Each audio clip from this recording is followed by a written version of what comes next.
A waitress spilled champagne on the wrong man.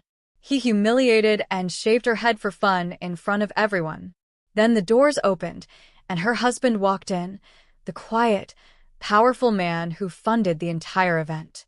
What the room didn't know, he never forgives, and he always protects what's his. Ana Rodriguez wiped down her third champagne flute of the evening, trying to ignore the blister forming on her heel. The Grand Meridian Ballroom sparkled like something out of a fairy tale: crystal chandeliers, silk tablecloths, women in gowns that cost more than her yearly rent. She didn't belong here, not really. But when her manager called at 4 p.m. begging someone to cover Maria's shift at this charity banquet, Ana had said yes. She always said yes. "More champagne over here," a voice barked from table 7. Ana grabbed a fresh bottle from the service station and headed over, her sensible black flats squeaking slightly on the polished marble. Table 7 was loud. 6 young men in expensive suits, their faces flushed from drinking, their laughter cutting through the chamber music like broken glass. She recognized one of them from the newspapers. Ethan Marlowe, 28 years old, heir to the Marlowe Group, one of the biggest real estate developers in New York. His father owned half of Manhattan, and Ethan acted like he owned the other half. "Finally," Ethan said as Ana approached. He didn't look at her face, just thrust his empty glass toward her like she was invisible. Anna's hands trembled slightly as she poured. She'd been on her feet for 6 hours. The bottle was heavier than it looked, and the chandelier light was right in her eyes, and the champagne splashed over the rim of Ethan's glass, spilling onto his crisp white shirt and navy suit jacket. The table went silent. "Oh my God, I'm so sorry." Ana grabbed a napkin, her heart hammering. "Let me. Are you kidding me?" Ethan shot to his feet, holding his arms out. The champagne had left a dark stain across his chest. "This is a $5,000 suit. I'll get club soda. I can fix it." "You can fix it?" Ethan's voice rose, and suddenly everyone nearby was turning to look. "Do you have any idea what this jacket costs?" "What my shirt costs. More than you make in 6 months, sweetheart." Anna's face burned. "Sir, I really am sorry. It was an accident." "An accident?" One of Ethan's friends laughed, pulling out his phone. "Dude, this is gold. Are you recording this, Tyler?" "Already on it," another one said, camera pointing at her. Ana wanted to disappear. She could feel hundreds of eyes on her now, could see other servers frozen in place, unsure whether to help. The musicians had stopped playing. "Please," she whispered. "I'll pay for the cleaning." "You'll pay?" Ethan stepped closer, and Ana smelled the alcohol on his breath. "With what?" "Your tips." He turned to his friends, playing to his audience now. "Guess they really do let anyone work these events these days. No standards anymore." Laughter rippled through the nearby tables. Not loud laughter, but the polite kind that hurt worse, like people were embarrassed for her, but not enough to stop it. Ethan grabbed his wine glass, dangling it mockingly in front of Anna's face. Maybe they should make sure the help knows how to hold a bottle before they let them near the good stuff. Anna's eyes stung. She tried to back away, but Ethan caught her wrist. Wait. I've got an idea." His eyes were bright with alcohol and malice. "You know what? You ruined my night. My $5,000 suit. I think you need to learn a lesson." "Ethan, come on, man," one of his friends said weakly, but he was grinning. Anna's stomach dropped as Ethan reached into his pocket and pulled out a pocket knife, one of those expensive Swiss ones with a dozen attachments. He unfolded a small pair of scissors. "What are you, no, please?" Ana tried to pull away, but his grip tightened. "Hold still," Ethan said, and before she could scream, he grabbed a chunk of her long brown hair and snipped it off with the scissors. The hair fell to the floor in a dark ribbon. Ana gasped, her free hand flying to her head. The room erupted in shocked murmurs, but no one moved. No one helped. "There," Ethan said, laughing. "Now we're even. Your hair for my suit. Fair trade." Ana couldn't breathe. Couldn't think. She stood there, shaking, feeling the uneven ends where her hair used to be. Tears blurred her vision. "Please," she heard herself say. "Please don't hurt me. I'll clean it up. I'll fix everything. Please just." She dropped to her knees, grabbing the napkins, trying to clean the champagne off his shoes now. Anything to make this stop. The cameras kept recording. The laughter kept coming. And then the doors opened. The massive double doors at the entrance to the ballroom swung inward, and the room fell silent. A man walked in. He wore a charcoal suit that fit like it was painted on, a black overcoat draped over his shoulders. His dark hair was perfectly styled, his jaw sharp enough to cut glass. He moved with the kind of quiet confidence that made everyone step aside without thinking about it. Anna didn't look up. She was still on her knees, still trembling, still holding the champagne-soaked napkins. The man's footsteps stopped. Anna finally raised her head, and her breath caught. Matteo. Her husband's dark eyes took in the scene.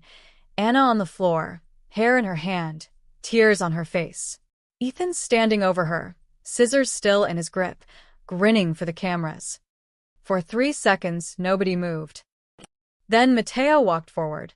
Slowly, deliberately. He unbuttoned his overcoat as he moved, slipping it off his shoulders. When he reached Anna, he knelt down and draped the coat over her, covering her shaking shoulders. "Stand up, Cara," he said softly. Anna stood on unsteady legs, and Matteo rose with her, keeping one hand on her back. Then he turned to face Ethan Marlowe. "You just humiliated my wife," Matteo said. His voice was quiet, calm, terrifying. "And you did it in my house." Ethan's grin faltered. "Your house." "I funded this entire event," Matteo said. "This room, this charity, everything you're standing on. Mean it." The color drained from Ethan's face. Matteo's expression never changed.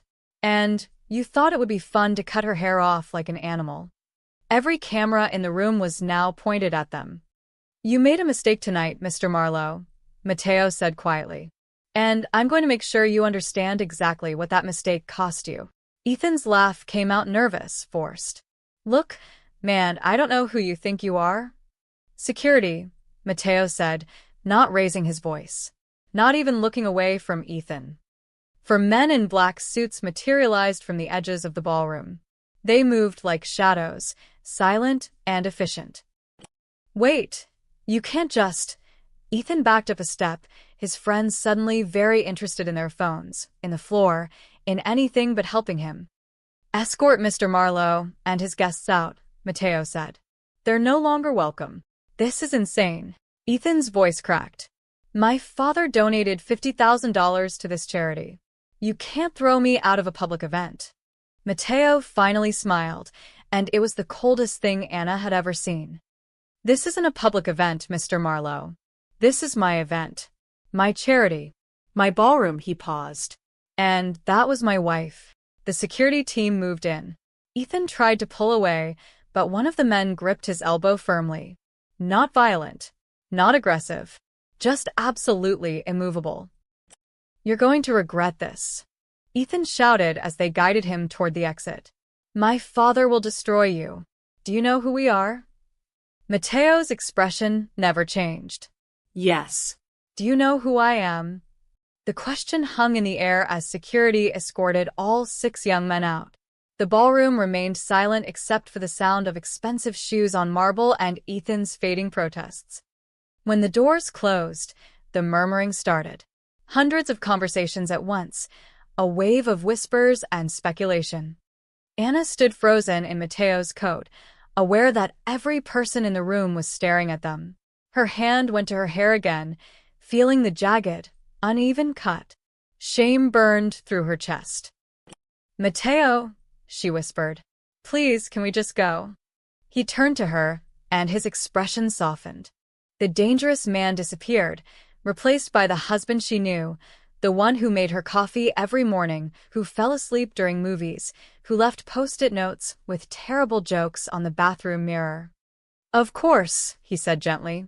He kept his arm around her shoulders as he guided her toward a side exit, away from the cameras and curious eyes. But before they left, he paused and looked back at the crowd. "Enjoy your evening," he said pleasantly. "The bar remains open. All drinks are on the house." A ripple of uncertain applause followed them out. The car ride home was silent. Anna sat in the back of the town car, wrapped in Mateo's coat, staring out the window at the glittering Manhattan skyline. Her hands wouldn't stop shaking. "Anna," Mateo said quietly, "look at me." She couldn't. "Kara, please." "You shouldn't have done that," she said, her voice barely audible. "You made a scene. Everyone was watching. Everyone recorded it. This is going to be everywhere." "Good." She finally looked at him. "Good? Mateo, this is my fault. I spilled champagne on him. I should have been more careful. And now you've made an enemy of the Marlowe family over nothing." "Nothing." Mateo's jaw tightened. "Anna, he cut your hair. He humiliated you in front of hundreds of people. He treated you like you were less than human. That's not nothing. But starting a war over it." "I didn't start anything." Mateo's voice was soft but absolute. "He did. The moment he decided my wife was entertainment. The moment he thought there would be no consequences." Anna felt tears coming again. She pressed her palms against her eyes, trying to stop them. "I just wanted to help Maria with her shift. I just wanted to make some extra money for your birthday present." Mateo's expression cracked. He pulled her close, and she let herself cry into his shoulder. "I'm sorry," he murmured against her hair. "I'm sorry you had to experience that. But Anna, please understand, I can't let this go." "I won't." She pulled back to look at him. "What are you going to do?" "Make sure it never happens again," he said. "To you, or anyone else." There was something in his voice that made her stomach turn. A finality. A promise that sounded more like a threat. "Promise me you won't do anything crazy," she said. "Please, Mateo. Just let it fade away." He kissed her forehead. "Too late, Kara," he whispered. The scene was theirs. The ending's mine. By 6 a.m., Anna's phone wouldn't stop buzzing. She sat at the kitchen table in Mateo's t-shirt and sweatpants, scrolling through news alerts with growing horror. Real estate heir assaults waitress at charity gala. Caught on camera, Marlowe's son cuts woman's hair in shocking display. Who is Mateo Ricci? Mystery donor defends wife at banquet. Every major outlet had the footage. The champagne spill. Ethan's mocking. The scissors. Anna on her knees. And then Mateo's entrance, the way the entire room had gone silent when he spoke. The video had 12 million views already. Anna's stomach twisted. The comments ranged from supportive to vicious. People were dissecting every second, every word. Someone had already made memes. Another person had created a hashtag. #Justice for Anna. "You should eat something," Mateo said, appearing in the doorway with coffee. "Have you seen this?" Anna held up her phone. "It's everywhere. They're calling it this champagne scandal. People are posting my picture, trying to find out where I work, where we live." "I've seen it." Mateo set the coffee down calmly. And Ethan Marlowe's PR team released a statement an hour ago. They're calling it an unfortunate incident fueled by alcohol and high emotions. They say he's seeking counseling. That's it. Anna couldn't believe it. That's their response. Mateo smiled, but there was no warmth in it. For now. He pulled out his phone and made a call. Anna watched as he spoke rapid Italian to someone on the other end, his tone businesslike and cold. When he hung up, she asked, "What was that?"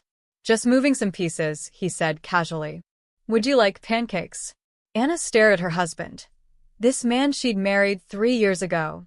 This man who claimed he worked in international investments and never quite explained what that meant, and realized she was watching something begin. Something that wouldn't end with an apology or a PR statement. "Mateo," she said carefully, "what are you planning?" He looked at her with those dark, unreadable eyes. "Justice," he said simply. "And a lesson that New York won't forget." 3 days after the banquet, Richard Marlowe, Ethan's father and CEO of Marlowe Group, sat in his corner office on the 42nd floor, staring at a spreadsheet that made no sense. "Run it again," he told his CFO. "Sir, I've run it 4 times. The numbers are correct." James' chin looked pale. "We're losing stock. Someone's been buying shares through offshore accounts. Small amounts, different companies, but it's coordinated." "How much have we lost?" "Control of 8% so far. But it's accelerating." Richard's jaw clenched. 8% didn't sound like much, but it was enough to shift board votes. Enough to cause problems. Who's buying? That's the thing. We can't trace it. Shell companies in the Cayman Islands, Luxembourg, Singapore. All legitimate on paper, but the actual owners are hidden behind layers of corporate structures. Richard thought about the video that had been playing on loop for 3 days. His idiot son cutting off some waitress's hair. The mysterious man who'd thrown Ethan out. Matteo Ricci. He'd made calls. Called in favors. Asked around about Ricci. The answers he got back made his blood run cold. "Get me everything you can on Matteo Ricci," Richard said. "I want to know what he eats for breakfast." James hesitated. "Sir, I already tried. There's almost nothing. He owns a private investment firm called Ricci Enterprises, but their holdings are complicated. International. He's got his fingers in everything from real estate to shipping to." He paused. "There are rumors, sir." "What kind of rumors?" "The kind people don't talk about in public." Anna found Matteo in his home office that evening, surrounded by 3 computer monitors and a stack of documents. He was on the phone, speaking in rapid Italian again, his tone clipped and businesslike. When he saw her, he switched to English. "I'll call you back." He hung up and smiled. "Hey, how was your day?" "Don't do that," Anna said. "Don't pretend this is normal." "I'm working." "That's very normal." "Matteo," she crossed her arms. "I saw the news. Marlowe Group stock dropped 15% today. Their biggest construction project in Brooklyn just lost its permits. 3 of their investors pulled out. That's not coincidence." Matteo's expression remained neutral. "The market is volatile." "Stop lying to me." Anna's voice broke. "I know what you're doing. You're going after them. After him. And I need you to stop." "I can't do that." "Yes, you can."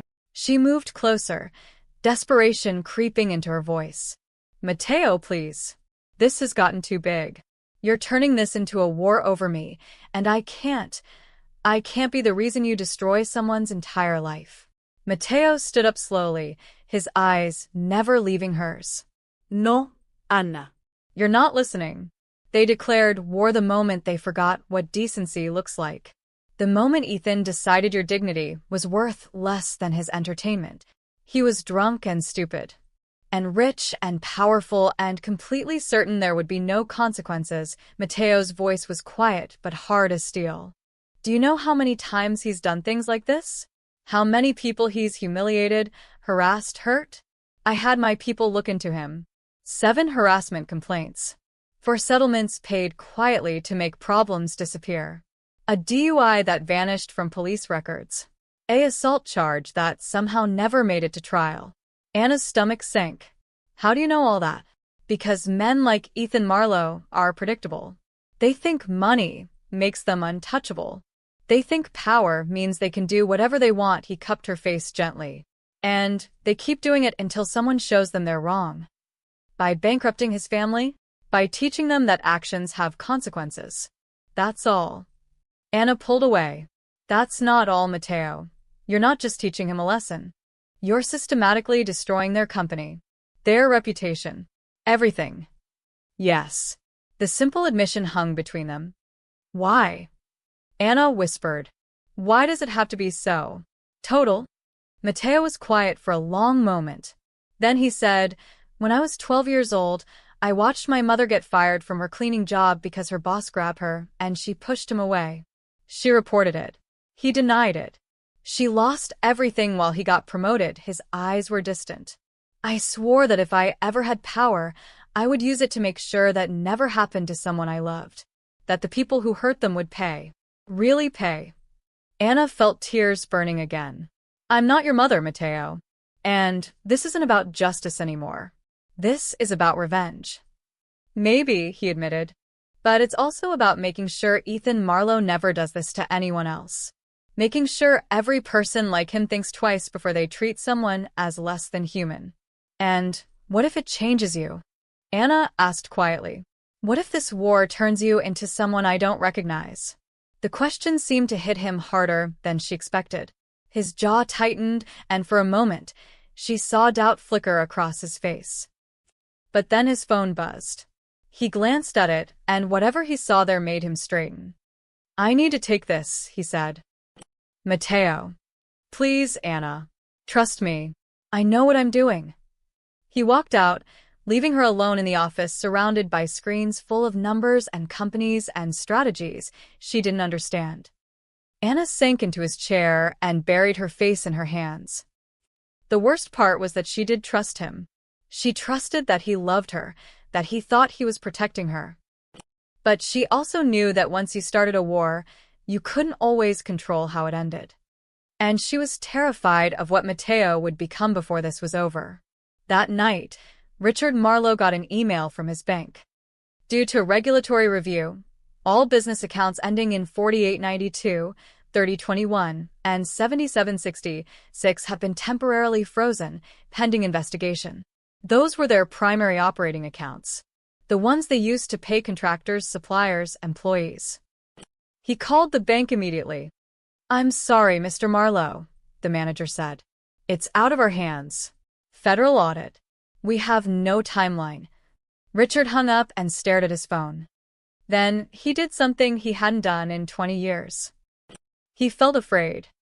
The headline appeared on the New York Financial Times website at 6 a.m. on Monday morning. Shadow investor Matteo Ricci under investigation for charity fund manipulation. Anna saw it while making coffee. Her hands froze on the mug. The article was detailed, damning. It claimed that Matteo had funneled charity donations through his private companies, using nonprofit events to launder money and manipulate investors. Anonymous sources, close to the investigation, suggested he had ties to organized crime, that he used intimidation tactics, that the banquet incident was just the tip of a much darker iceberg. They're fighting back, Matteo said calmly from behind her. Anna jumped, nearly dropping the mug. Did you see this? They're calling you a criminal. They're saying you manipulated charity funds that you're connected to. She couldn't even say it. The mob. Matteo smiled and took the phone from her hand. He scrolled through the article, his expression never changing. It's a good strategy, actually. Can't fight me in business, so discredit me publicly. Make me the villain. This isn't funny. I'm not laughing, but he was still smiling. Anna, this is exactly what I expected. The Marlowes are powerful people. They have friends in media, connections in law enforcement, politicians on speed dial. Of course they're going to hit back. But these accusations, if people believe this, they won't. Matteo set the phone down and pulled her close. Because I have something they don't. What? The truth. By noon, 3 more articles had appeared. Different publications, same theme. Matteo Ricci was dangerous. His wealth was suspicious. The charity banquet was a front. Sources claimed he'd threatened Ethan Marlowe's family, that his business practices were questionable at best, criminal at worst.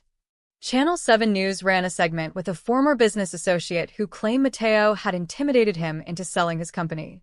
The man looked nervous, reading from notes, but his story was compelling. Anna watched from the couch, her anxiety building with each new report. The comment sections were turning. People who'd supported her days ago were now questioning everything. Maybe the husband is connected to organized crime. The whole thing seems suspicious now. Rich people destroying each other, who cares?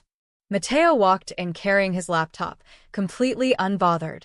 He actually looked pleased. Why are you smiling? Anna demanded. They're destroying your reputation. They're swinging blind, Matteo said, settling beside her. Watch what happens when someone fights in the dark versus someone who can see. He opened his laptop and typed rapidly. I have a friend at the Times. Real journalist, not the kind you can buy. I'm sending him something. What? The full footage. Unedited. Everything the cameras caught that night. Anna's breath caught. The banquet? But that's already everywhere. No. What's everywhere is a 2-minute clip. The champagne spill, the hair cutting my entrance. Very dramatic, Mateo's fingers flew across the keyboard. But the event was 3 hours long. Every moment recorded by the venue's security system. And I own the venue. He turned the laptop toward her. On the screen was a video file. Meridian_ballroom_full_footage_101925. What's in there? Anna asked. Context, Mateo said simply. The whole evening. Ethan and his friends harassing staff all night. Grabbing waitresses. Making racist comments to a busboy. Throwing food. The security trying to calm them down multiple times. He paused. And 30 minutes before you arrived at his table, Ethan cutting off another server's tie because he thought it was funny. Anna's blood ran cold. Another person? A college kid working his way through NYU. Ethan did the same thing. Pulled out those scissors, cut the tie right off while his friends recorded it. The kid was too scared to complain. Mateo's eyes hardened. But it's all on camera. Why didn't you release this before? Because I wanted them to attack first, Mateo said. I wanted the Marlows to commit. To go all in with their media strategy, spend their credibility calling me a criminal, he smiled. And now, when people see what Ethan really is, they'll realize the Marlows were trying to protect a monster. He hit send. The story went live at 3 p.m. Full footage reveals pattern of abuse. Ethan Marlowe's 3-hour rampage. The article included the complete, unedited security footage. Time-stamped. Crystal clear. Impossible to deny. Within an hour, it had 2 million views. By dinner, it was the top trending story in the country. The video showed everything. Ethan wasn't just drunk and careless. He was cruel. Deliberately, consistently cruel. Mocking a Hispanic waiter's accent.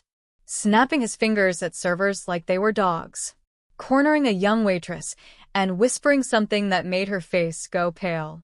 And yes, cutting that college student's tie, laughing while the kids stood there humiliated. Then came Anna's scene. But now, with full context, it looked even worse.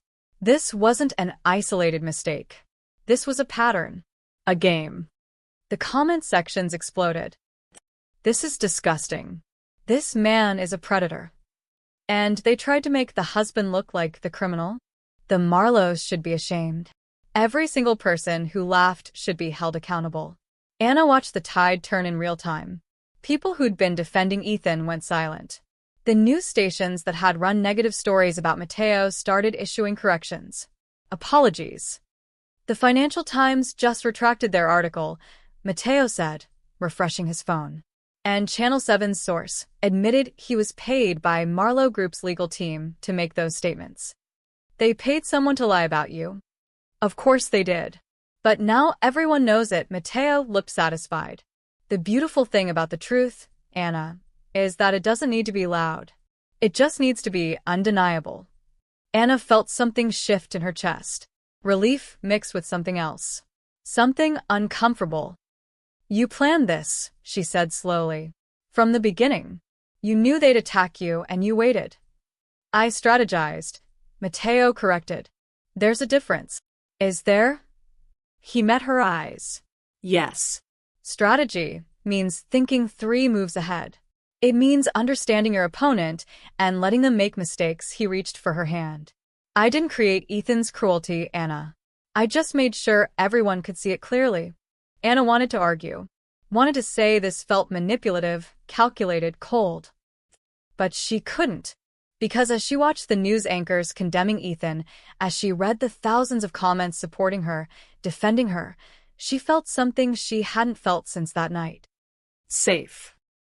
For the first time since being humiliated in front of hundreds of people, she felt like maybe the world was actually on her side.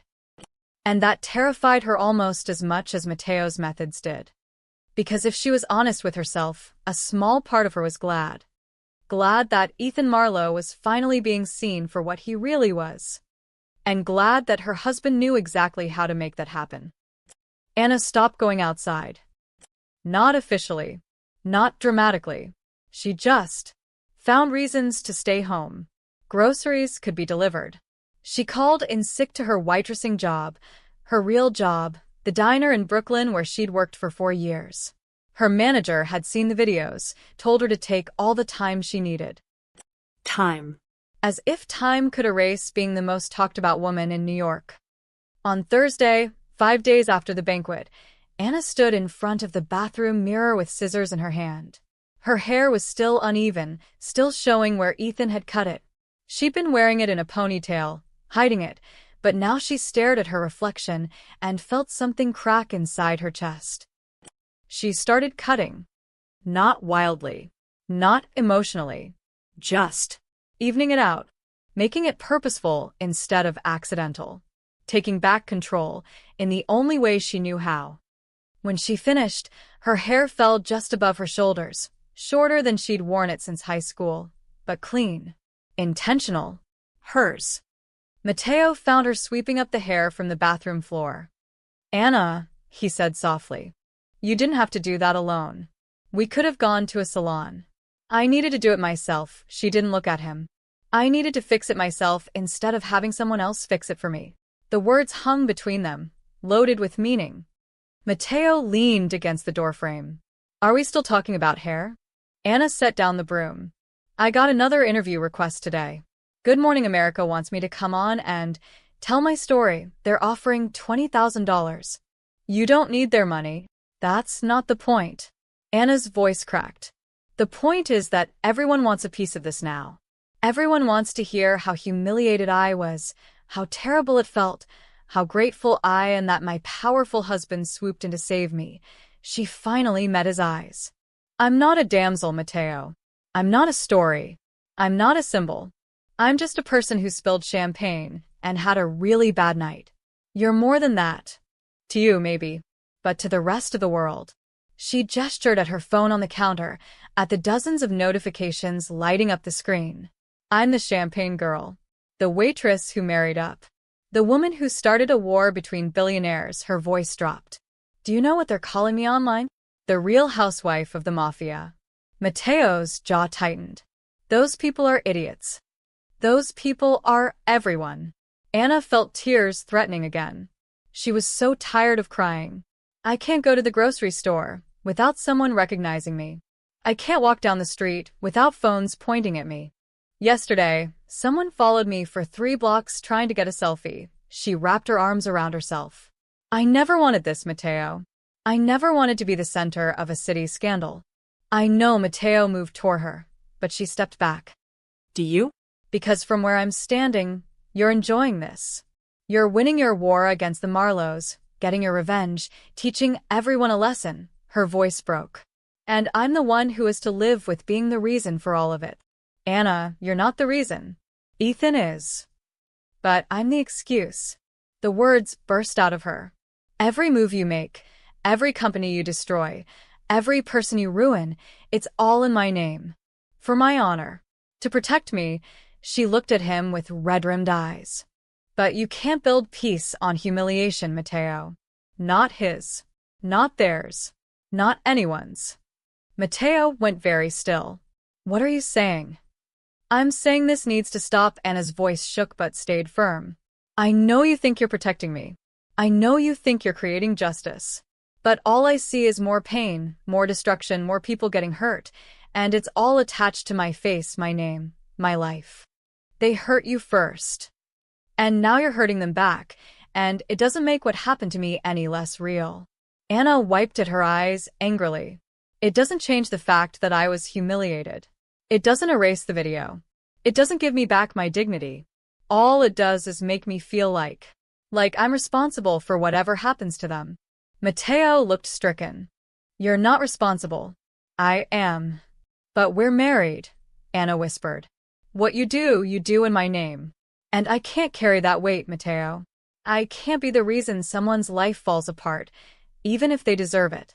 The bathroom fell silent except for the drip of the faucet. Finally, Mateo spoke, his voice barely audible. So, what do you want me to do? Anna had been asking herself that question for days. What did she want? For Ethan to face consequences? Yes. For people to understand what he'd done? Absolutely. But for his entire family to lose everything? For Mateo to become someone who destroyed lives as easily as he saved hers? I want you to remember why you're doing this, she said finally. Is it for justice? Or is it for revenge? Because those are different things, Mateo. And I'm not sure you know the difference anymore. Mateo stared at her for a long moment.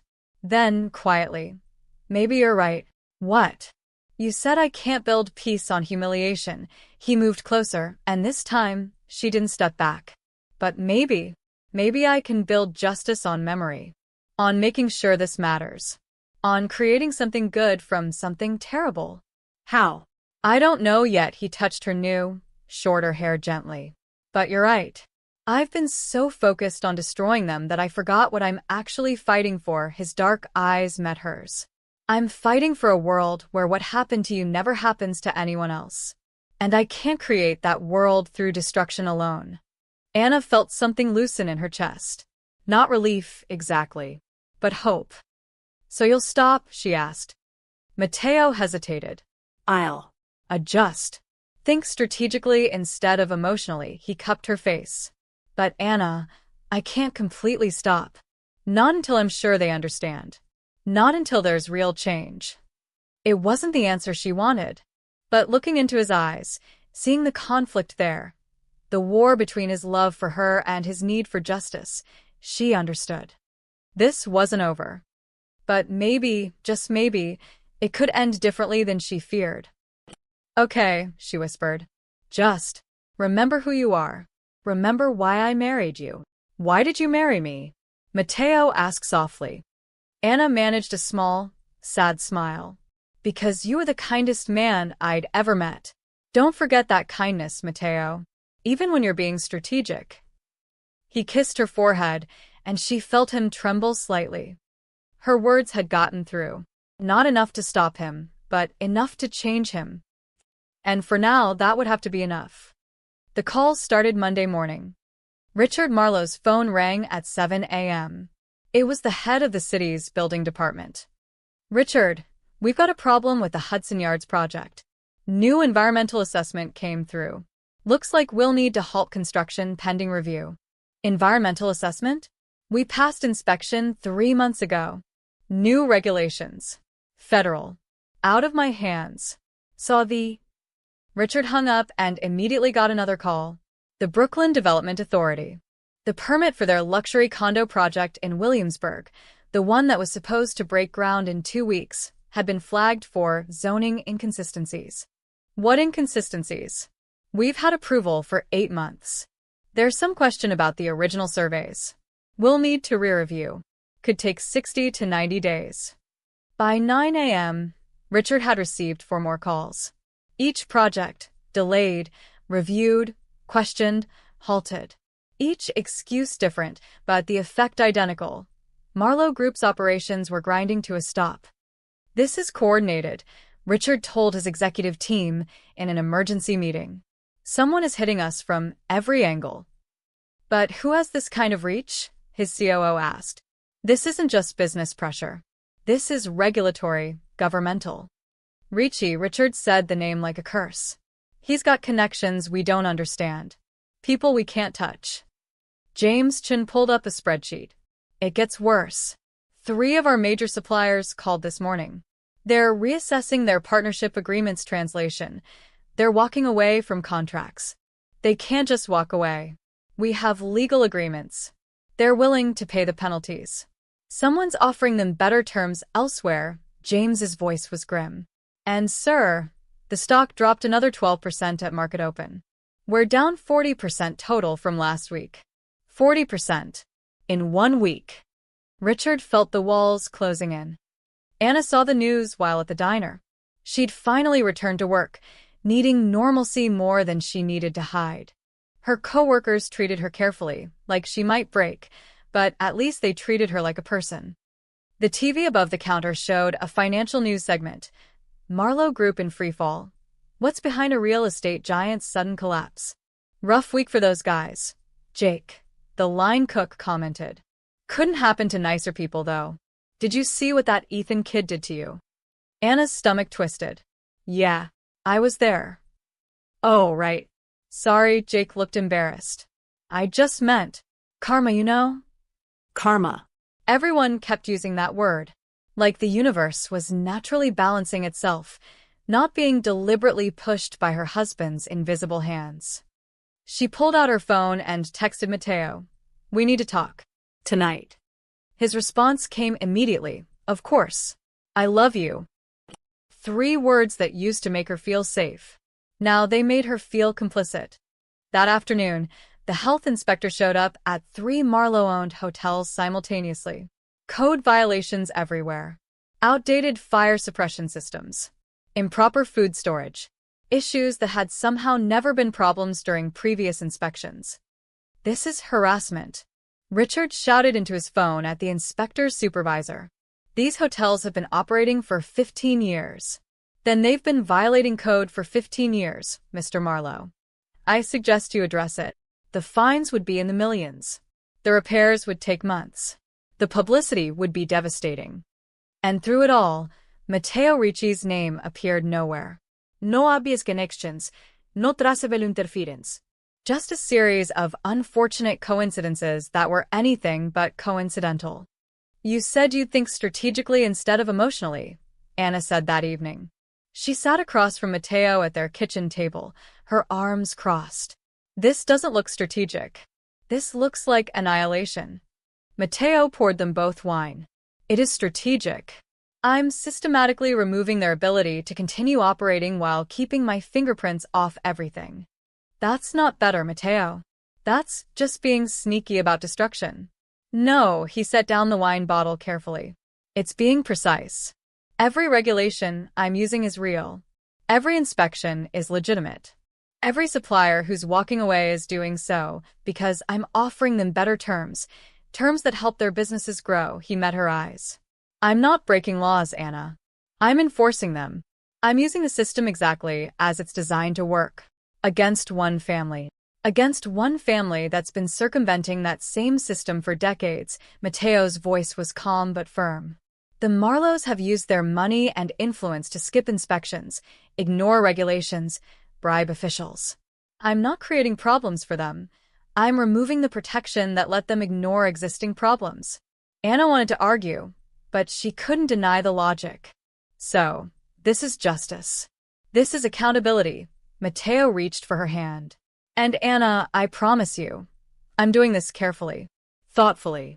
No one's getting hurt except the people who deserve it. What about their employees? The people who work for Marlowe Group who did nothing wrong.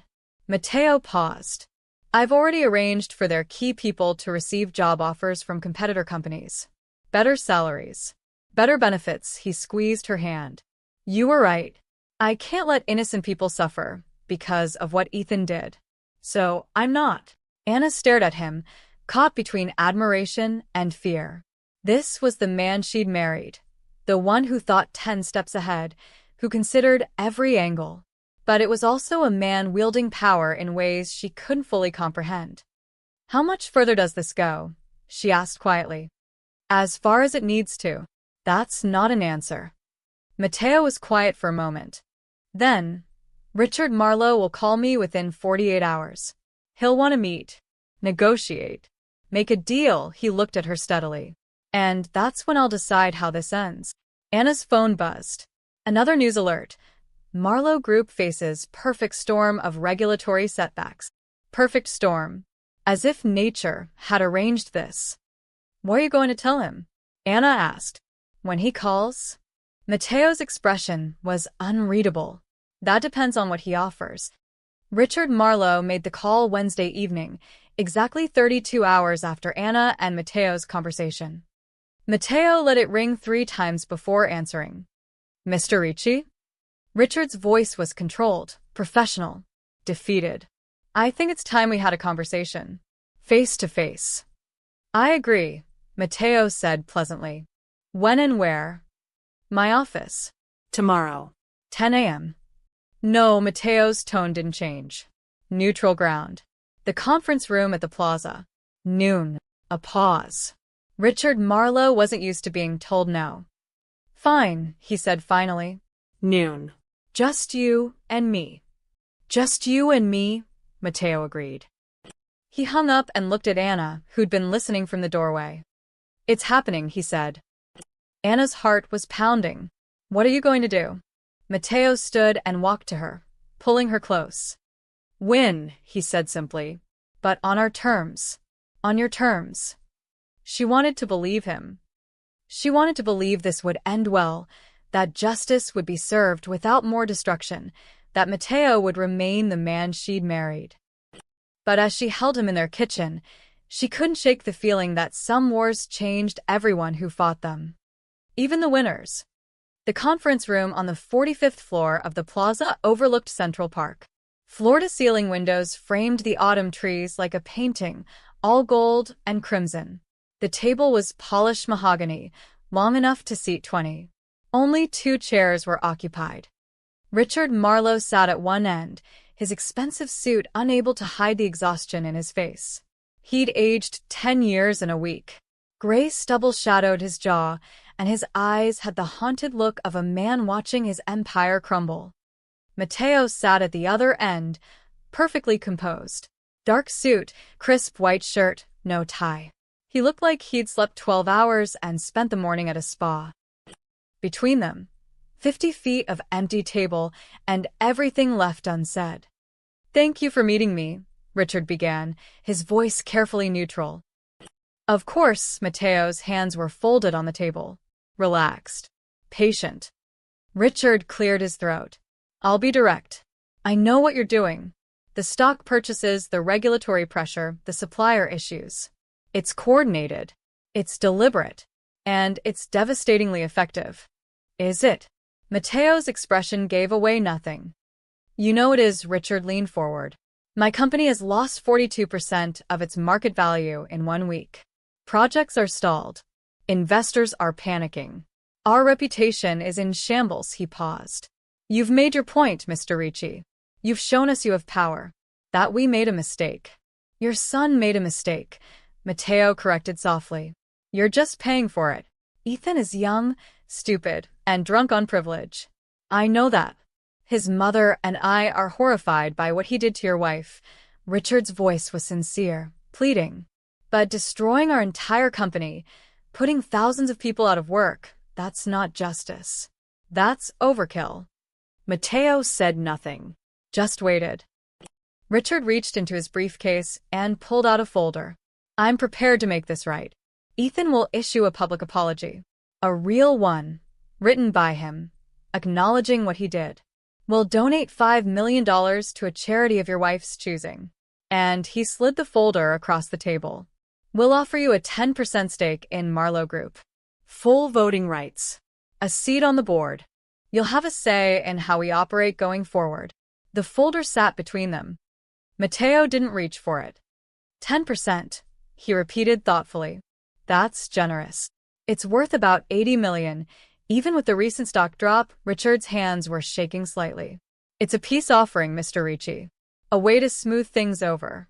You'll have influence, profit, and the satisfaction of knowing we've learned our lesson. Mateo smiled. Not warmly. Not cruelly. Just. Knowingly. Mr. Marlowe, he said quietly. I think you misunderstand the situation. What do you mean?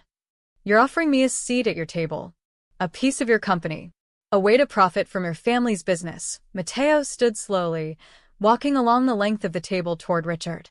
His footsteps echoed in the silent room. But you see, I don't want a piece of your table. He stopped directly across from Richard.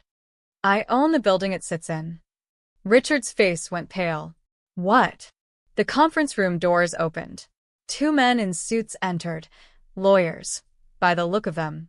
They carried document folders. These are representatives from Apex Holdings, Kronos Investment Group, and Sterling Capital Partners, Mateo said calmly. You might recognize those names. They're the shell companies that have been buying your stock. Richard's hands clenched on the armrests of his chair.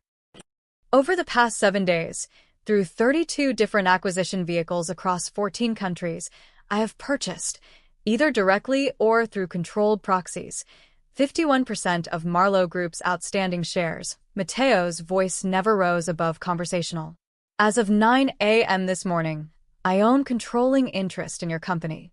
The lawyers placed 3 folders in front of Richard. Legal documents, acquisition papers, stock certificates. All real, all legally binding, all already filed with the SEC. That's impossible, Richard whispered, flipping through the papers with shaking hands. This kind of acquisition, the coordination, the capital required, is substantial, yes, Mateo agreed. But not impossible. Just expensive. And I have expensive resources. Richard looked up, his face ashen. You can't do this. There are laws, hostile takeover regulations, all of which I've followed precisely. Mateo returned to his seat, settling back comfortably. Every purchase was legal. Every disclosure properly filed. Every regulation satisfied. Your lawyers are welcome to review the documentation. They'll find it's airtight. The room was silent except for the sound of papers rustling as Richard desperately searched for something, anything, that would make this untrue. Why? Richard finally asked, his voice hoarse. If you already control the company, why agree to this meeting? Why let me embarrass myself with offers you don't need? Mateo's expression softened slightly. Because my wife asked me to think strategically instead of emotionally. And strategy requires understanding your opponent. He gestured at the folder Richard had brought. Your offer told me everything I needed to know. You think this is about money, about power, about business. Isn't it? No, Mateo's voice went cold. It's about ensuring that what happened to Anna never happens to anyone else. It's about teaching your family and every family like yours that there are consequences for cruelty. Real consequences. Richard slumped in his chair, defeated. So what now? You liquidate the company? Sell it off in pieces? Destroy everything my father built? That depends, Mateo said. On what? On whether you're willing to actually change, Mateo stood. I own 51%, Mr. Marlowe. But you still own 23%. Your board still has influence. Your name is still on the company. He moved toward the door, then paused. The question is, are you willing to use that influence to build something better? Or will you fight me and watch everything burn? Richard looked at the documents spread in front of him. Decades of work. His father's legacy. His son's inheritance. All of it now controlled by the man whose wife Ethan had humiliated for entertainment. I don't have a choice, do I? Richard said bitterly. You always have a choice, Mateo replied. You just don't have control anymore. There's a difference. He walked to the door, then looked back one final time. My lawyers will be in touch with terms. Think carefully about your response, Mr. Marlowe. Because this is the only offer you'll receive from me. And if I refuse, Mateo smiled. Then you'll learn exactly how thoroughly I can dismantle a company I own controlling interest in. Legally. systematically. Completely. The door closed behind him with a soft click.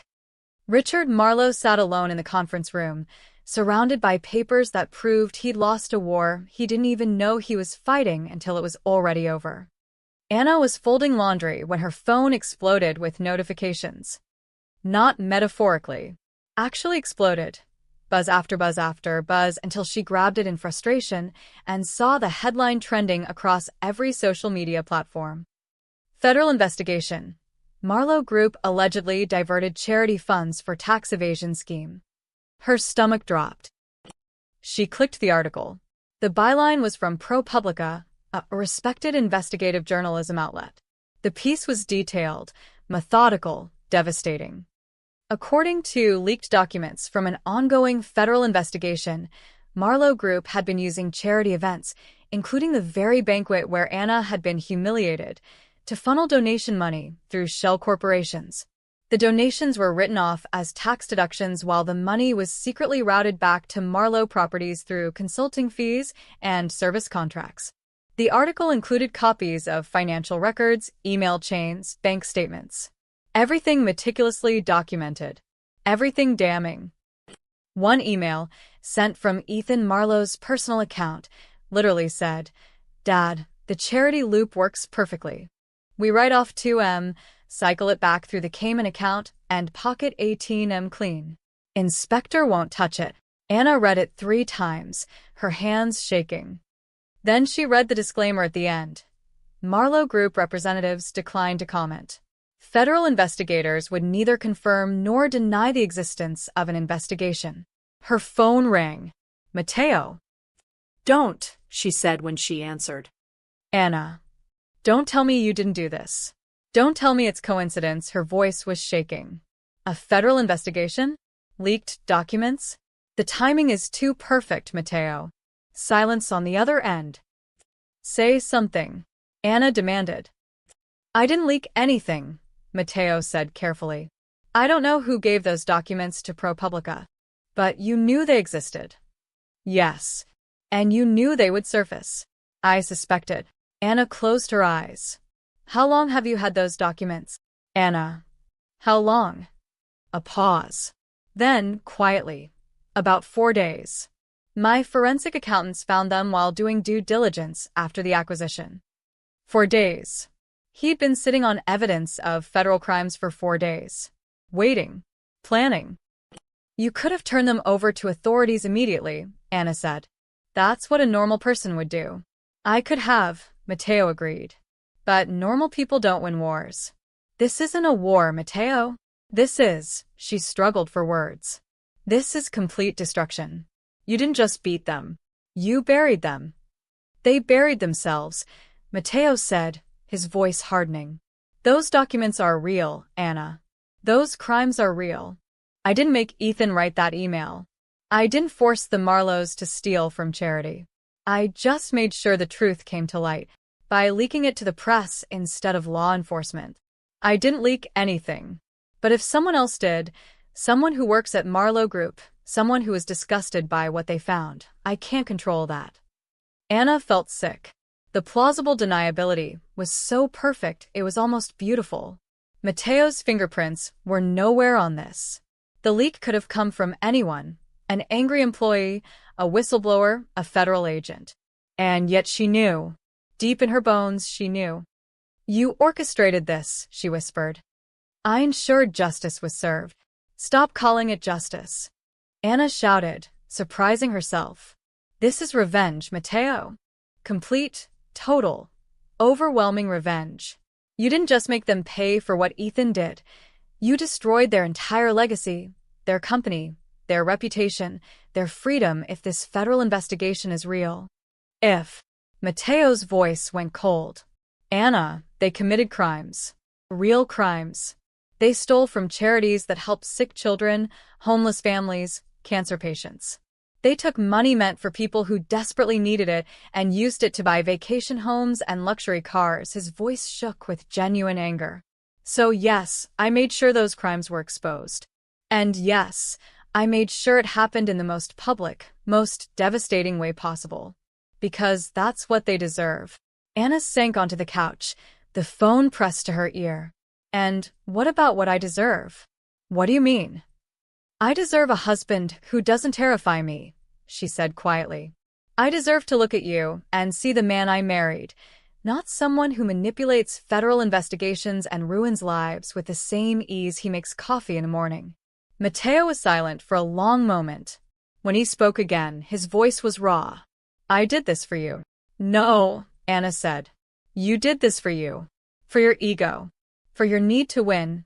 Tears ran down her face. I asked you to stop.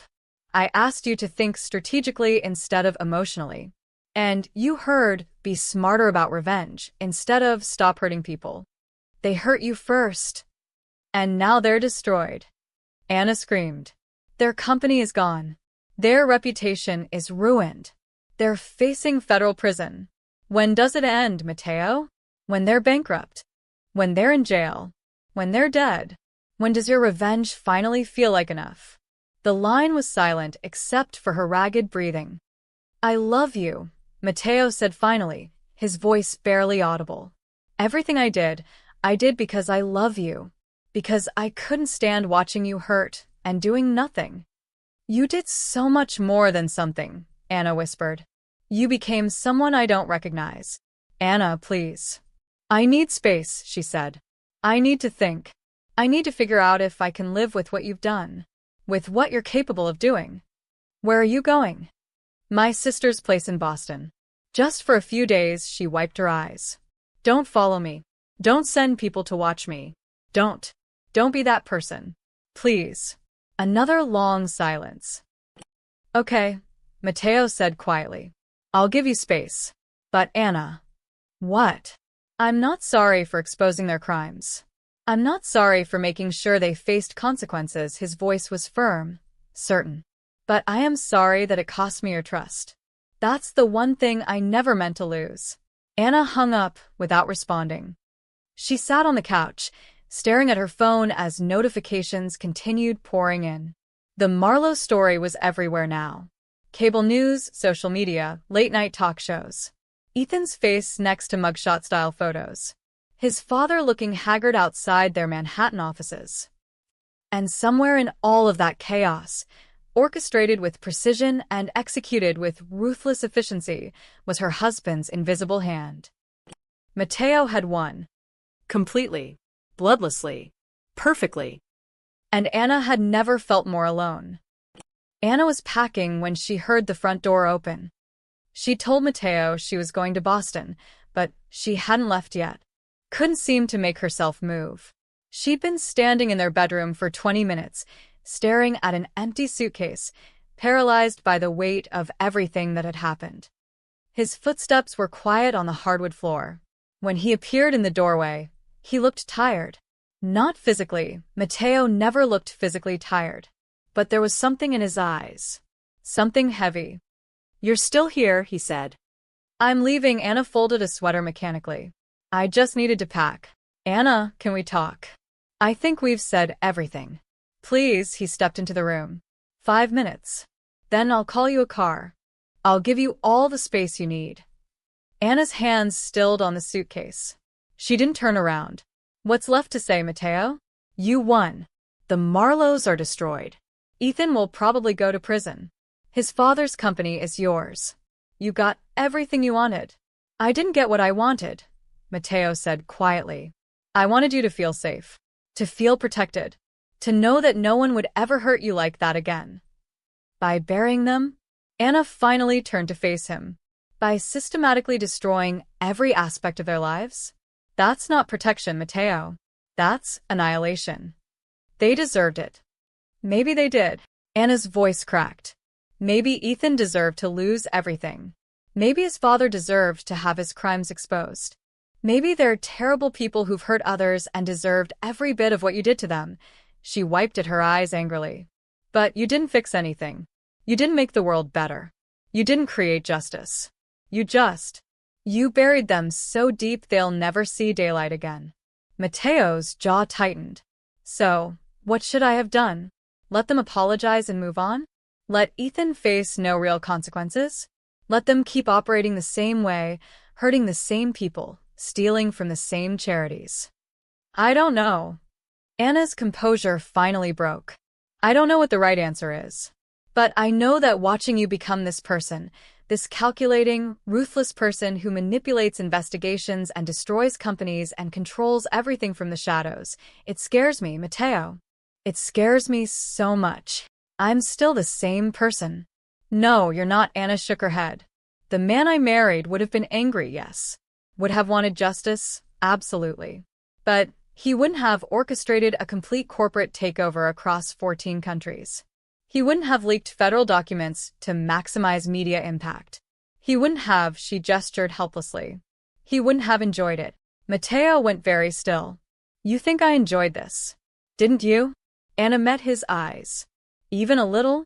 The strategy, the precision, the way every move worked perfectly? The way you sat across from Richard Marlowe and told him you owned his company? You can tell me it was all for justice, all for protection, but Matteo, there was power in it too. And power changes people. The words hung between them like smoke. You're right, Matteo said finally, his voice barely above a whisper. Anna blinked. What? You're right. He moved closer, slowly, like he was afraid she'd bolt. There was a part of me that felt satisfaction. Watching them realize they'd underestimated me, watching their empire crumble. Knowing I'd won so completely, they couldn't even comprehend the scope of their loss, his hands clenched at his sides. And you're right to be scared of that.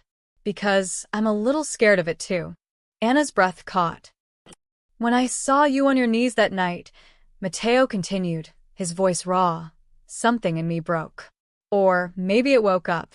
Something I've spent years keeping controlled, keeping quiet. He looked at her with haunted eyes. My mother died broken and poor because men with power crushed her and felt nothing. I swore I'd never let that happen to someone I loved. And when it did, when I saw you humiliated, crying, begging, his voice cracked. I became exactly what I needed to be to make sure it never happened again. A monster? Anna whispered. A weapon. Matteo's laugh was hollow. Precise. Efficient. Merciless. Everything necessary to win. He paused. But you're asking me if I can put that weapon down. If I can go back to being just Matteo, your husband, the man who makes you coffee and leaves you stupid notes. Can you? He was quiet for a long moment, and Anna saw the war playing out behind his eyes. The part of him that had orchestrated this perfect revenge versus the part that just wanted to be loved by his wife. I don't know, he admitted. I know I should say yes. Promise you I'll never do something like this again. But Anna, if someone hurt you tomorrow, if anyone ever made you feel that way again, his voice went hard. I'd do it all over. Exactly the same. Maybe worse. The honesty of it was like a slap. So they never bury someone like you again, Matteo said quietly. That's why I did it. Not just for revenge. Not just for justice. But to send a message so loud, so clear, that anyone who even thinks about treating another person the way Ethan treated you will remember what happened to him. Will remember what I'm capable of. He met her eyes. And yes, that makes me dangerous. And yes, you should be scared. But I need you to understand, I'm only dangerous to people who hurt the ones I love. Anna felt tears streaming down her face. And what if that's not enough? What if I can't live with knowing what you're capable of? What if every time I look at you, I see this side of you and can't forget it? Matteo's face crumpled. Then I lose the only thing that ever mattered, he said. Because everything I did, every move I made, every company I destroyed, it means nothing if you walk out that door and don't come back. Anna turned back to her suitcase. Added another sweater with shaking hands. I'm not saying I'm not coming back, she said quietly. I'm just saying I need to figure out if I can live with this. With you. With what loving you means. And if you can't. Anna closed the suitcase. Zipped it slowly. Then at least I'll have tried, she whispered. She walked past him, suitcase in hand. At the bedroom door, she paused without turning around. The man I married would have fought for justice, she said. But he would have remembered mercy too. Try to find that balance, Matteo. Before the weapon is all that's left. Then she walked out, leaving him standing alone in their bedroom, surrounded by everything they'd built together and wondering if he'd just destroyed it all. Anna had been in Boston for 3 days when the news broke. She was sitting in her sister Elena's kitchen, nursing her second cup of coffee and trying to ignore her phone when Elena walked in with her laptop. You need to see this, Elena said, setting it on the table. Anna didn't want to see anything. She'd spent 3 days trying not to look at news about Matteo, the Marlows, or anything related to the mess she'd left behind. She'd turned off notifications, avoided social media, even stopped checking her email. Elena, I really don't. Anna, look. Something in her sister's voice made her look.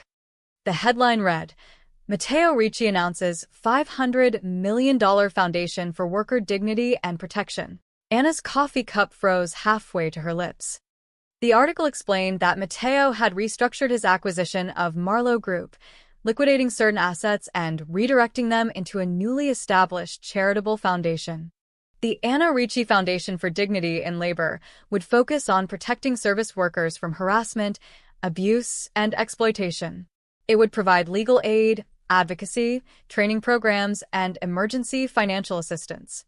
But that wasn't the twist that made Anna's hands shake. The foundation's inaugural donor list showed the Marlowe family contributing $250 million, half the foundation's total funding. What the hell? Anna whispered. She scrolled frantically through the article. There were quotes from Matteo about his wife's experience, inspiring the foundation. Statements about turning tragedy into positive change. And then, buried in the middle, the Marlowe family has demonstrated their commitment to making amends by pledging substantial resources to ensure no service worker experiences what my wife experienced.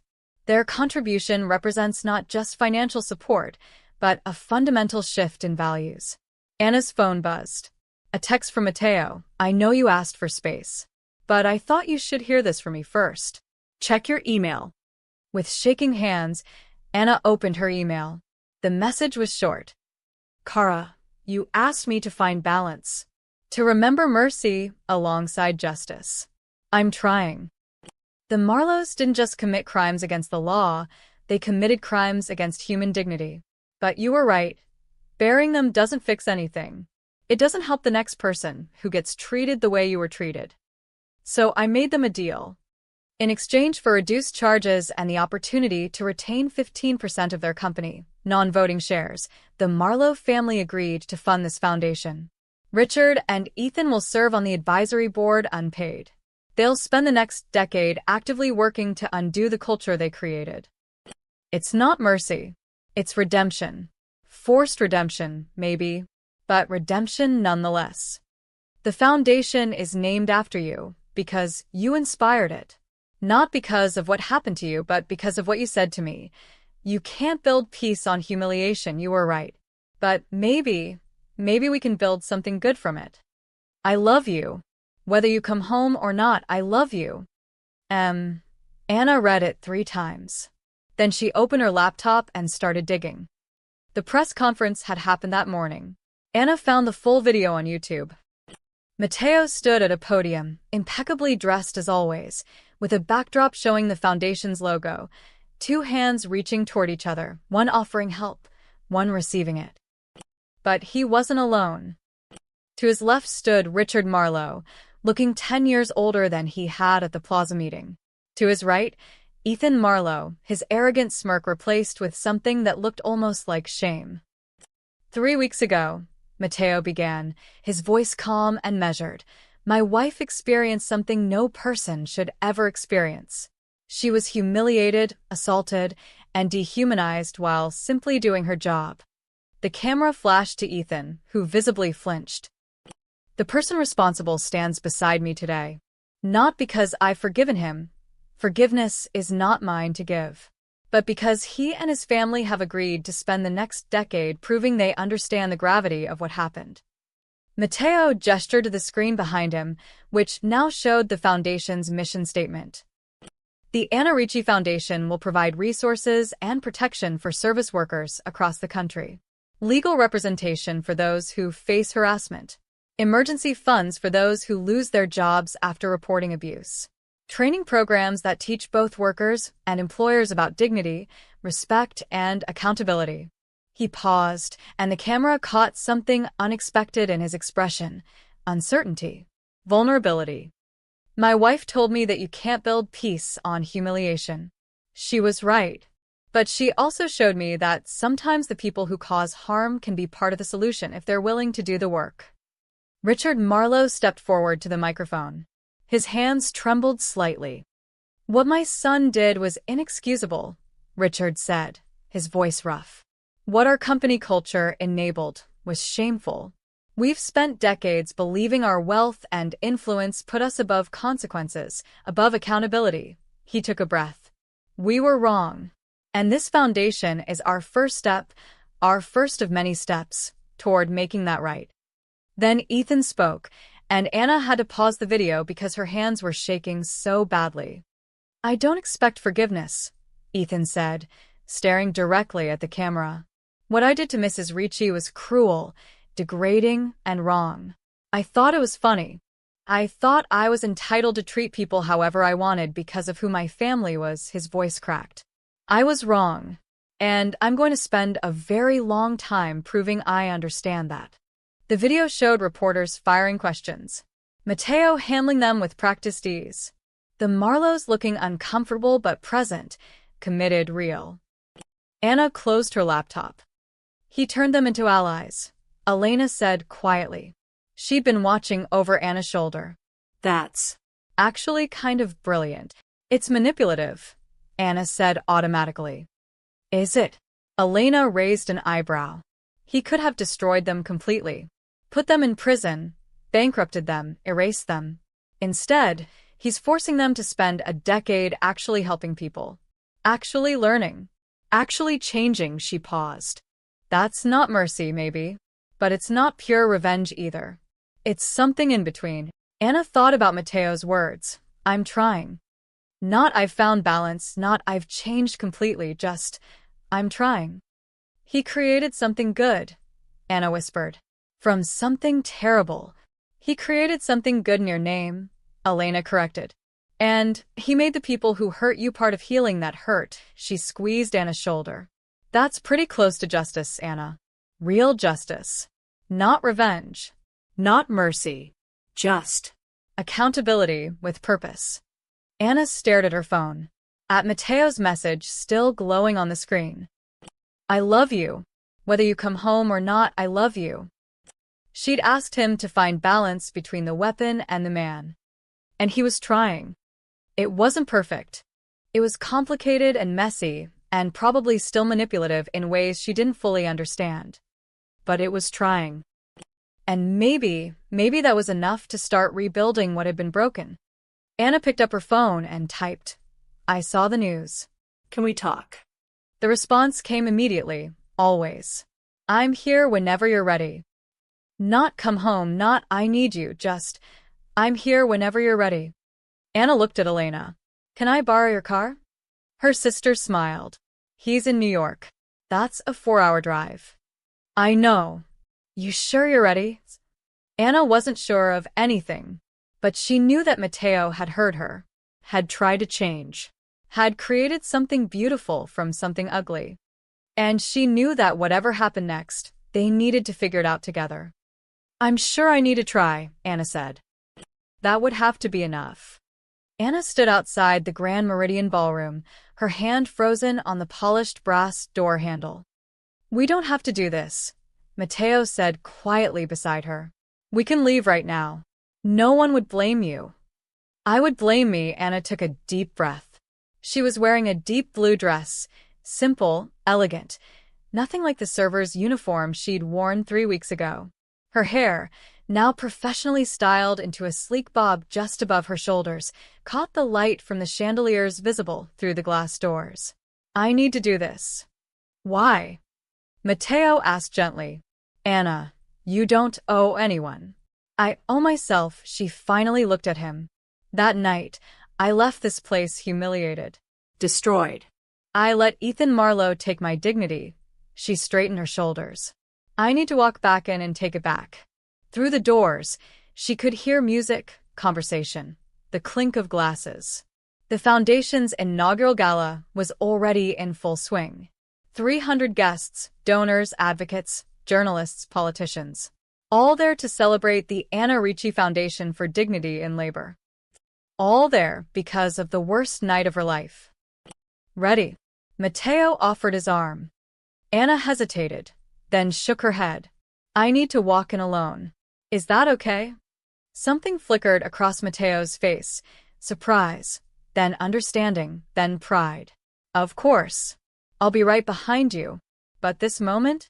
It's yours. She kissed his cheek quickly, then pushed open the doors before she could lose her nerve. The ballroom was exactly as she remembered, and completely different. The same crystal chandeliers, the same marble floors, the same floor-to-ceiling windows overlooking the city. But the energy was transformed. Where there had been cold elegance, there was now warmth. Where there had been exclusion, there was welcome. And as Anna stepped inside, the room began to notice. Conversations quieted. Heads turned. Someone near the entrance recognized her, and a ripple of awareness spread through the crowd like a wave. Anna's heart hammered.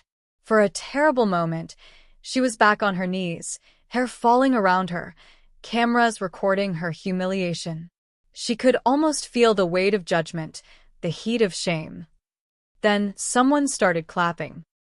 A woman in a green dress, standing near the champagne fountain where Anna had grabbed the bottle that started everything. The woman was clapping, her face fierce and proud. Another person joined her. Then another. Then a whole section of the room. Within seconds, the entire ballroom was applauding. Not polite charity gala applause.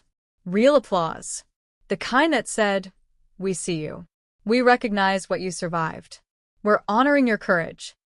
Anna stood frozen in the doorway, tears threatening to spill down her carefully made-up face. She saw faces in the crowd, some she recognized from that awful night, people who'd stood silent while Ethan humiliated her. Now they were on their feet, applauding her. Not out of guilt, she realized. Not out of obligation. But because they genuinely understood what this moment meant. A server passed by carrying a tray of champagne. A young woman, maybe 22, with kind eyes. She paused beside Anna and whispered, "Thank you. For what you're doing. For all of us." Then she moved on, but her words stayed. For all of us. This wasn't just about Anna anymore. It was about every person who'd ever been treated as less than human while just trying to do their job. Every server who'd been harassed. Every worker who'd been belittled. Every person who'd been made to feel invisible and worthless. Anna wasn't just reclaiming her dignity. She was reclaiming theirs too. Mrs. Ricci, a gentle hand touched her elbow. A woman in her 60s, elegant and warm, wearing a name tag that read, "Board Member, Maria Santos. I'm so honored to meet you. Would you mind saying a few words?" I know it wasn't planned, but... Yes, Anna said, surprising herself. I'd like to. Maria led her through the crowd toward a small stage at the front of the ballroom. Anna's legs felt unsteady, but she kept moving. As she passed, people reached out, not to grab or demand, but to touch her hand briefly, to nod, to acknowledge her. She saw Richard Marlowe in the crowd, standing near the back with his wife. He looked older, grayer, diminished. When their eyes met, he nodded once, not apologetic exactly, but respectful, acknowledging.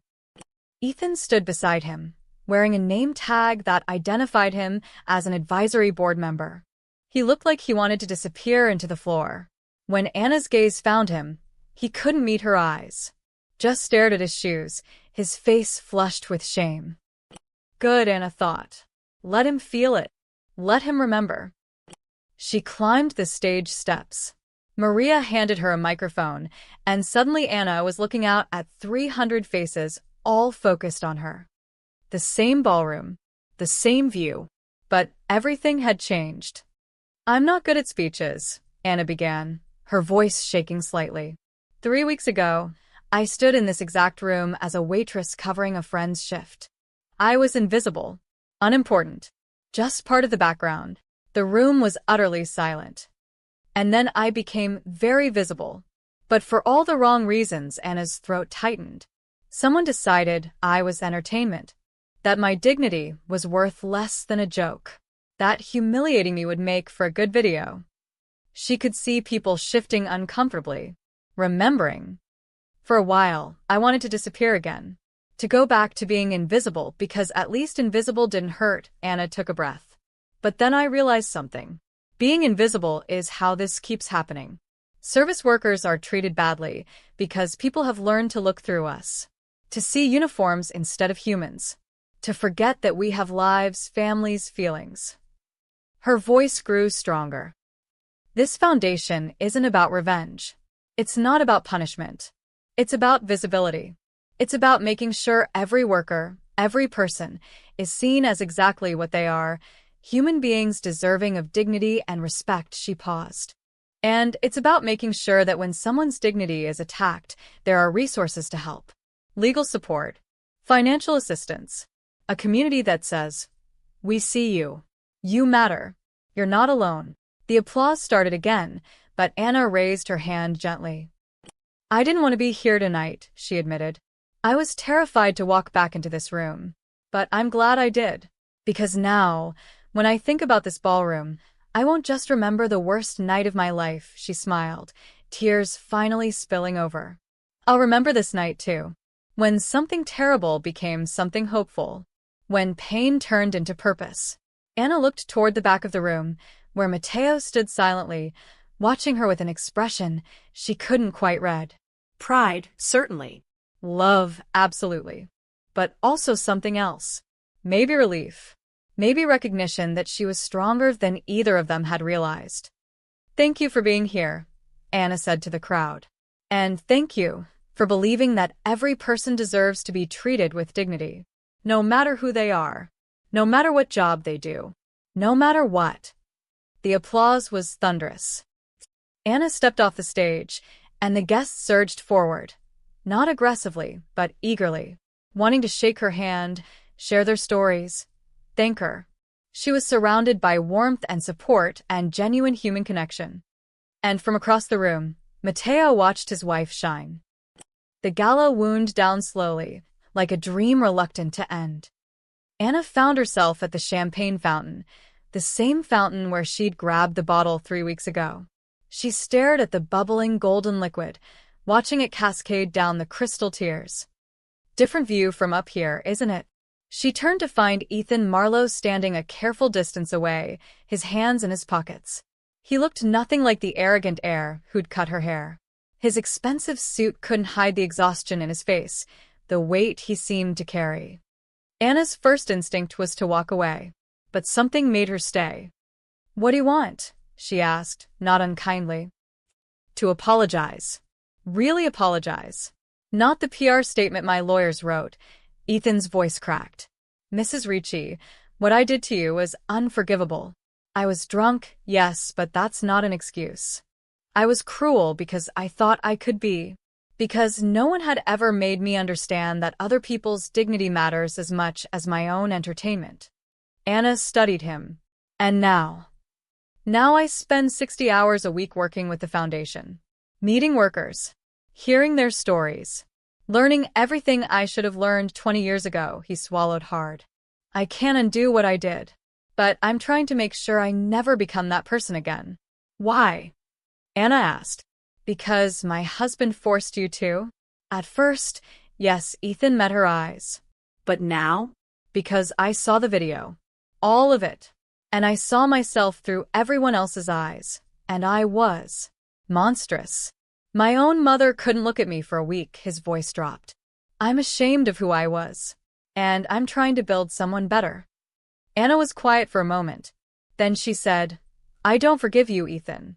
Not yet. Maybe not ever. I understand. But I believe you're trying. And that matters, she paused.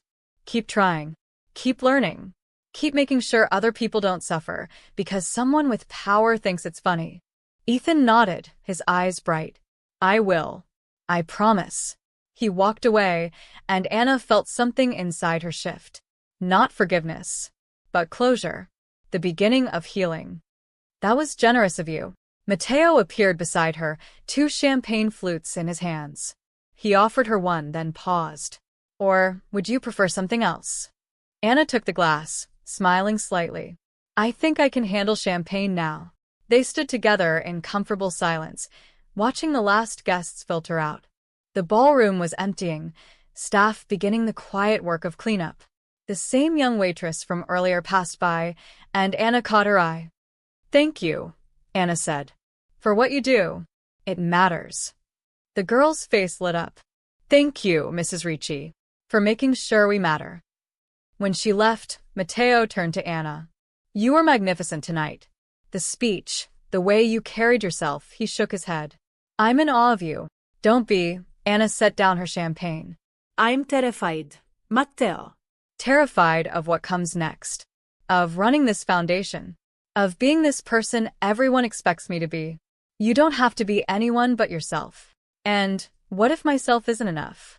Mateo took her hand, and the simple gesture felt like coming home.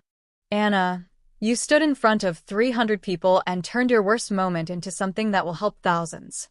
You faced the man who hurt you with grace and wisdom. You walked back into the room where you were humiliated and left it as its ambassador. He squeezed her hand. You're more than enough. You always have been. Anna felt tears threaten again.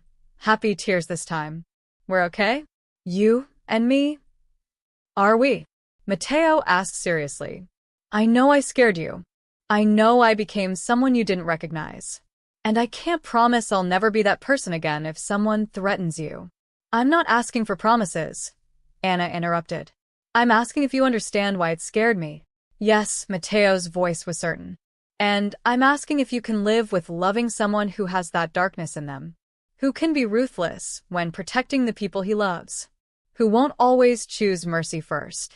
Anna thought about the past 3 weeks. The destruction, the manipulation, the calculated revenge that had somehow transformed into reluctant redemption. She thought about Mateo sitting across from Richard Marlowe, claiming ownership of everything. And she thought about him creating this foundation, forcing accountability, building something good from something terrible. I can live with it, she said finally, as long as you remember that the darkness isn't all you are, that there's kindness too, gentleness, love. I'll remember, Mateo promised. You'll make sure of it. They walked toward the exit together, Mateo's arm around her waist. At the doors, Anna paused and looked back at the ballroom one final time. The chandeliers still sparkled. The marbles still gleamed. But the ghosts were gone. The humiliation, the shame, the feeling of being small and powerless, all of it replaced with something new. Something stronger. Mateo followed her gaze. They mocked you in my house, he said quietly, his lips close to her ear. Now the city stands in yours. Anna smiled faintly, catching her reflection in the polished doors. Her short hair gleamed in the chandelier's light, elegant and intentional. She looked different than she had 3 weeks ago. Not just the haircut.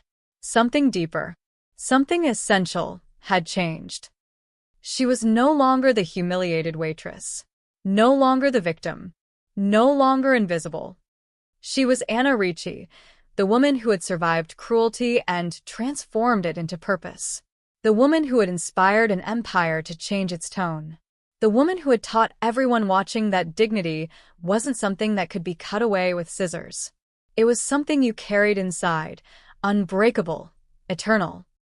And standing beside her was the man who had declared war for her honor, but learned mercy through her wisdom. Imperfect, dangerous when needed, but hers. Ready to go home? Mateo asked. Anna took one last look at the ballroom, her ballroom now, in all the ways that mattered, and nodded. Yes, she said. Let's go home. They walked out together into the New York night, leaving the Grand Meridian behind. Tomorrow, the foundation would begin its real work. Tomorrow, the headlines would continue. Tomorrow, there would be challenges and complications and all the messy reality of building something meaningful. But tonight, they had won something more valuable than revenge.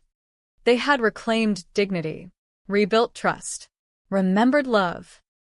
And in a city of 8 million people, in a world that often forgot to see the invisible ones, they had proven that sometimes the quietest crown was the one you placed on your own head.